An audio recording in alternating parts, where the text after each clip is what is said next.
of War. The Art of War, written by Sun Tzu, is a timeless classic on military strategy that has influenced military leaders, politicians, business people, and everyday individuals for over 2,000 years. The book is based on Chinese warfare and military thought, but its teachings have been adapted and applied to various areas of life, including politics, business, and personal relationships. The key to a winning strategy, according to Sun Tzu, lies in the planning stage. It is essential to evaluate your strengths and weaknesses against those of your opponent before deciding whether to attack, defend, or retreat. This knowledge allows you to make an informed decision that maximizes your chances of success. Sun Tzu also believed that the best offensive move to victory is to destroy the enemy psychologically before the actual battle. By taking their mind and heart out, you can subdue them without killing anyone, leading to a peaceful takeover. Despite the widespread influence of the art of war, little is known about Sun Tzu's life. Some even question whether he was a single person or a group of notable men. However, the most common belief is that he was born Sun Wu and earned the title Sun Tzu, Master Sun, after his performances as a general during a successful period of warfare in China. One of Sun Tzu's most famous quotes emphasizes the importance of understanding oneself and the enemy to achieve success in any conflict. By knowing both, you can formulate a winning strategy and increase your chances of victory. Ignorance of either can lead to failure, regardless of the battle's outcome. This quote remains relevant today and is a valuable piece of wisdom that can be applied to various areas of life. Chapter 1: Laying Plans. In the first chapter, Sun Tzu introduces the 5 fundamental factors associated with war: moral influence, weather, terrain, command, and doctrine. These factors are crucial for developing a pre-conflict plan of action and ultimately, a successful strategy. The first factor, moral influence, relates to the confidence of the people below a leader. The willingness of the people to support the stresses of war is directly associated with the likelihood of success when waging war. It is important for a leader to maintain the confidence of their people to ensure their support in times of conflict. The second and third factors, weather and terrain, require leaders to consider how difficult or easy it will be for their troops to march over the terrain. Understanding the terrain and weather conditions is crucial in assessing the condition of troops before engaging with the enemy. Leaders must make estimations to ensure their troops arrive in the best possible condition. The fourth factor, command, relates to a leader's own qualities and their ability to order troops and be confident that those orders will be followed accurately. Leaders must display essential virtues such as wisdom, sincerity, humanity, courage, and strictness to inspire confidence in their troops. Finally, a leader's doctrine relates to their organization, control, assignment of appropriate ranks, regulation of supply routes, and the provision of items used by the army. Effective doctrine can optimize the effectiveness of an army and contribute to their success in battle. Chapter 2: Waging War. When an army has been sent into battle, speed and decisiveness must be adopted. Although this chapter is filled with highly specific details, such as the number of horses and troops to take into battle, the most important takeaway message is the importance of acting quickly. Additionally, victory cannot be achieved without solid preparation and organization ahead of time. This includes understanding your troops and resources so that you never have to send for second provisions. In doing so, you refrain from altering your clearly planned out strategy. The most successful leaders understand and keep track of each of their troops' physical strengths and state of mind. There are several factors that generals have to ensure are accounted for before combat. Otherwise, failure is guaranteed due to a lack of decisive speed. Hunger. Thirst. Attachment to accumulated loot. Outrage at an injustice. As well as ensuring these factors have been accounted for, leaders also need to remember that human lives and money are at stake when waging war. Therefore, you should never be reckless in your actions. Recklessness will have a psychological impact on your army, which will leave your army exhausted and your supplies dwindling. Make the most of what you have during war. Do not destroy supplies you can use, do not burn food that you can eat, and do not kill soldiers who can either give you information or join your ranks. Chapter 3: Attack by Strategy. If you know the enemy and know yourself, you need not fear the result of 100 battles. If you know yourself but not the enemy, for every victory gained you will also suffer a defeat. If you know neither the enemy nor yourself, you will succumb in every battle. Sun Tzu. Victory in war is not about the degree of destruction you created. Instead, the goal of war is to subdue and subsume the enemy. This kind of victory can only be achieved through careful planning. Sun Tzu provides a list of tactics that can be adopted during the war in order of preference. 1. Attack the enemy's strategy or plans. 2. Separate the enemy from its allies. 3. Attack the army. You should only attack the opposing army when there is no alternative. Hence, Sun Tzu highlights the importance of controlling impatient actions during a siege situation. To support this point, he provides an example of Emperor Tai Wu. Tai Wu commanded 100,000 troops. According to custom, Tai Wu, an emperor, asked the Sung general, Sang Chi, for some wine. However, he was sent a pot of urine instead. Tai Wu was so angry that he immediately attacked the city. 30 days later, and over half of Tai Wu's army was dead. It is the leader's role to remain calm even when they have overwhelming emotions. The leader should be in control of both their emotions and their troops' emotions. Sun Tzu also provides 5 circumstances in which victory may be predicted.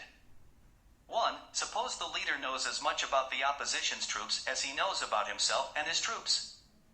This knowledge will allow the leader to know when to advance and when to retreat. 2. If the leader knows the correct use of both small and large forces. 3. If the leader knows how to forge ranks unified in purpose. 4. If the leader knows how to be patient when the opposition might struggle to be patient. 5. If the leader knows that his sovereignty should never interfere with the decisions he is making. Further tips provided by Sun Tzu. Surround the enemy if your forces significantly outnumber the enemy's forces. If you have 5 times more troops than your enemy, you should attack them. If you have 2 times more, then you should divide the enemy and fight them that way. If your enemy outnumbers you, then you should hide. Plus, if they significantly outnumber you, then you should escape. You need a general who can make his own decisions without people above them interfering. Chapter 4, Tactical Dispositions. Sun Tzu's teachings on warfare include the importance of understanding the distinction between defense and offense. The general must be aware of what he can control, himself and his troops, and what is beyond his control, the opposing general and his troops. One crucial aspect of leadership in warfare is managing the egos of one's own team. For example, a team that has won a comfortable and predictable victory over an inferior force must be reminded that this victory does not necessarily indicate superior skill. The reasons for a victory may not always be clear, and a wise commander will always prepare well to take advantage of opportunities for victory when they arise. Sun Tzu reminds us to take nothing for granted. Sun Tzu introduced the concept of Taoism to help forge a leader's forces into a unit that acts like an inevitable force of nature. In addition, he presented the elements of war, including the measurement of space, estimation of quantities, calculations, comparisons, and the chances of victory. A victorious army, he said, wins its victories before seeking battle, while an army destined for defeat fights in the hope of winning. Chapter 5, Use of Energy. Creating well-organized units out of individual troops is a crucial part of successful leadership. With careful organization, troops can be skillfully managed to act as a single force, overcoming a more loosely managed opponent. Sun Tzu recommends adopting a pyramid of command, building the team from the base with individual soldiers, then moving up each level by creating larger and larger units, such as pairs, trios, squads, sections, platoons, companies, battalions, regiments, groups, brigades, and armies. At each level, a commander should be incorporated to obey his superiors and control his inferiors. With correct organization, troops can understand when they should be advancing and retreating, even when they are spread out and unable to communicate. Sun Tzu claims that handling an extraordinary force can be achieved by realizing that its components are few, but the possible combinations are limitless, similar to the well-organized and systematic structure of an army. To provide an example of these limitless variations, Sun Tzu describes how you can create limitless arrangements from just 5 music notes or 5 primary colors. One crucial aspect of leadership in warfare is controlling the enemy's movements rather than being controlled by the enemy. Sun Tzu suggests that when the enemy can be enticed or lured into a risky attack, an advantage can be gained. Chapter 6, Weak Points and Strong. In Chapter 6 of Sun Tzu's The Art of War, he discusses the concept of weak points and strong points. According to Sun Tzu, a successful leader should appear weak when they are strong and strong when they are weak. This means that leaders should create an illusion of weakness when they are actually strong to entice the enemy into a position where they cannot retreat. Conversely, leaders should create an illusion of strength when they are actually weak to deter the enemy from attacking. One way to lead the opposition into a trap is to leave what appears to be an escape route open, which is actually controlled by the leader as a way of capturing prisoners and provisions. Additionally, the first army to arrive at the field of battle has the advantage of time to rest and assess the best positions for their battalions. A leader who keeps their opponent in the dark about their plans can cause them to attempt to strengthen one area at the cost of leaving another vulnerable. Therefore, it is better to have the enemy attempt to fortify in every direction, which spreads their resources thin and leaves no single position strong enough to withstand an attack. In Chapter 7, Sun Tzu discusses the importance of maneuvering. He suggests that there is a balance between pushing an army to gain an advantage and pushing them too far. Sun Tzu recommends the complicated tactic of pretending to be on an aimless course when in reality, the army is on a direct and focused path. This approach aims to confuse the enemy while also teaching lower-ranked army members how to obey complex and changing commands. However, this tactic should only be used by highly experienced leaders. Sun Tzu provides specific guidance on maneuvering, suggesting that leaders should encourage their army to only split up when it is absolutely necessary. It is better to ensure that all troops arrive at the battlefield in good condition and simultaneously, and the army should be arriving before the opposing army.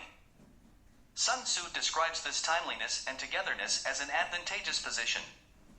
However, getting an army to maneuver can be one of the most challenging tasks for a leader, and some difficult decisions might have to be made to encourage maneuvering, as shown by the story of Sun Tzu training an army of concubines.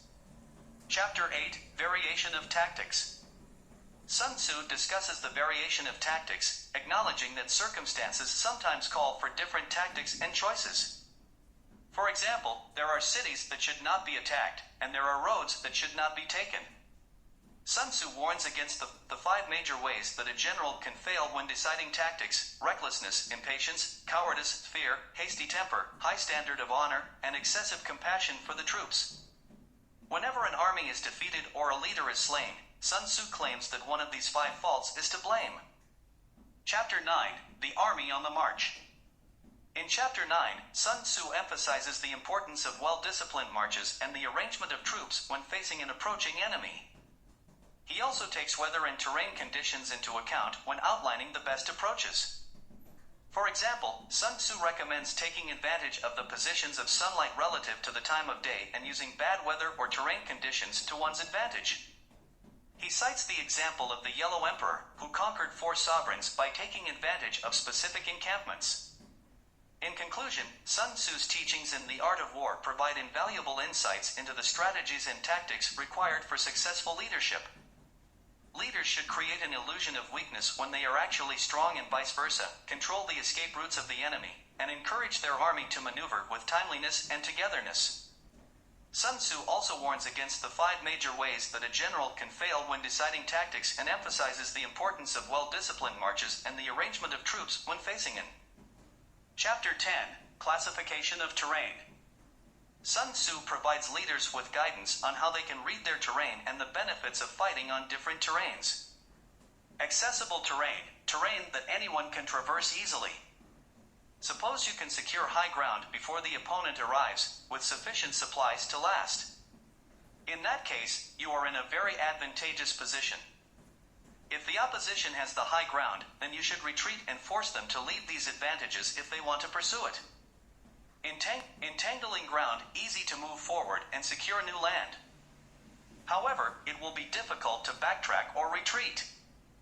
Make sure your enemy is vulnerable before moving forward in this land. Deadlock, no advantage can be seen for either side.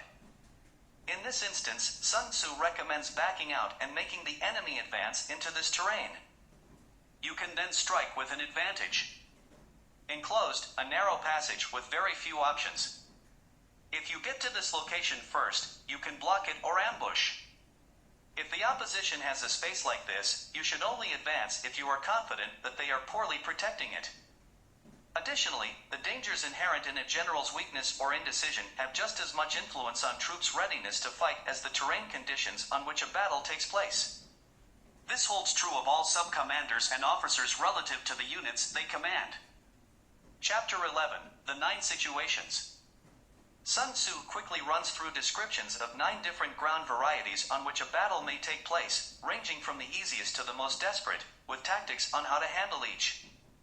Sun Tzu recommends never engaging the enemy on these varieties of land, as you can gain very little by doing so. 1. Dispersive ground, within one's own territory. 2. Frontier ground, making a shallow penetration into enemy land. 3. Key ground, neutral or mutually advantageous. If a leader can keep his formations together, then it can be advantageous to fight on. 1. Communicating ground, expanded in level to accommodate fortifications. As a leader, you can gain allies or resources if you engage on. 1. Focal ground, when you are surrounded by 3 other states. However, there is a risk that allies may not be dependable. 2. Serious ground, involves deep movement into the enemy territory. Therefore, a significant opportunity to obtain prisoners and resources. However, it is also difficult to retreat. Hence, you need to ensure a continuous flow of provisions. Then, you should be avoiding these ground types. 1. Difficult ground, these terrains are not where you want to be fighting. They include mountains, cliffs, swamps, and fast-running rivers. 2. Encircled ground, this type of ground involves being pressed by opposing forces and rough terrain. 3. Death ground, the army will only survive by fighting out of desperation. This ground is the most severe test of an army's internal discipline and order. Chapter 12, The Attack by Fire. Sun Tzu's The Art of War covers a vast range of weapons and strategies to help a military leader win a battle. However, one of the most effective and terrifying weapons is fire. In Chapter 12, Sun Tzu provides an outline of 5 ways that fire can be used during war. 1. Burning enemy soldiers. This is a devastating tactic that can be employed to cause panic and confusion among the enemy ranks. The aim is to create an inferno that traps and kills enemy troops. However, this tactic requires careful planning and execution, as the fire may not always spread as expected. 2. Destroying supplies that are static. This involves burning the enemy's supplies that are not on the move, such as their food storage, weapons storage, or any other stationary target that can be set ablaze. This tactic can cripple the enemy's ability to sustain their troops and can help to weaken their overall position. 3. Destroying supplies that are still in transit. This involves targeting the enemy's supplies while they are on the move. This tactic can be especially effective if the enemy is relying heavily on a supply chain to keep their troops fed and equipped. For destroying weapons and ammo, this tactic involves targeting the enemy's weapons and ammunition storage facilities. By destroying their weapons and ammo, the enemy will be severely weakened and may be unable to mount a counterattack. 5. Destroying lines of communication and causing chaos. This involves setting fire to communication infrastructure such as telephone lines, radio stations, and other communication equipment. This tactic can create confusion and disorder among the enemy ranks, making it harder for them to coordinate their troops. Sun Tzu emphasizes that the success of these tactics depends on weather conditions, humidity, and the direction and strength of winds. Therefore, he advises that all sorts of equipment for this kind of attack should be carefully planned out and arranged well ahead of time so that adjustments can be made to accommodate fluctuating conditions. He also advises that if a fire attack is successful, it should be followed immediately by a physical attack to capitalize on the enemy's confusion. The best time to attack is when the fire is at its peak, and one should not wait for it to go out. Additionally, it is crucial to start fires upwind and to remember that nighttime fires are likely to die out quicker than daytime fires. Chapter 13, The Use of Spies. Sun Tzu's The Art of War is not just about weapons and tactics, but also emphasizes the importance of intelligence gathering. In Chapter 13, Sun Tzu discusses the use of spies and the different types of agents that can be employed to gather intelligence. Sun Tzu identifies two types of agents, native agents and inside agents. Native agents are those from the enemy's country, while inside agents are those already inside the opposing army structure. These agents can be susceptible to flattery, generous bribery, or persuasion by an emotional or logical appeal. They can pass on significant information that can help the military leader gain an advantage over the enemy. Sun Tzu also identifies double agents who are spies sent by the enemy but can be bribed to convey false information back to their own side. To effectively use a double agent, a military leader must have thorough knowledge of the kind of person the agent is and what kind of enticement will work best. On the other end of the spectrum, expendable agents are those entrusted to feed the enemy leaked information that is deliberately false. These agents are expendable because if caught in the deception, they will be killed. Conclusion. The Art of War by Sun Tzu is an ancient text that has remained relevant through the centuries. It is a concise and practical guide to military strategy and tactics, but its lessons can be applied to many other areas of life, including business, politics, and personal relationships. The book provides insight into how to outthink and outmaneuver your opponents, how to leverage your strengths and weaknesses, and how to win without fighting. It emphasizes the importance of preparation, discipline, and adaptability, and it teaches that victory is not only achieved through force but also through cunning, deception, and psychological warfare.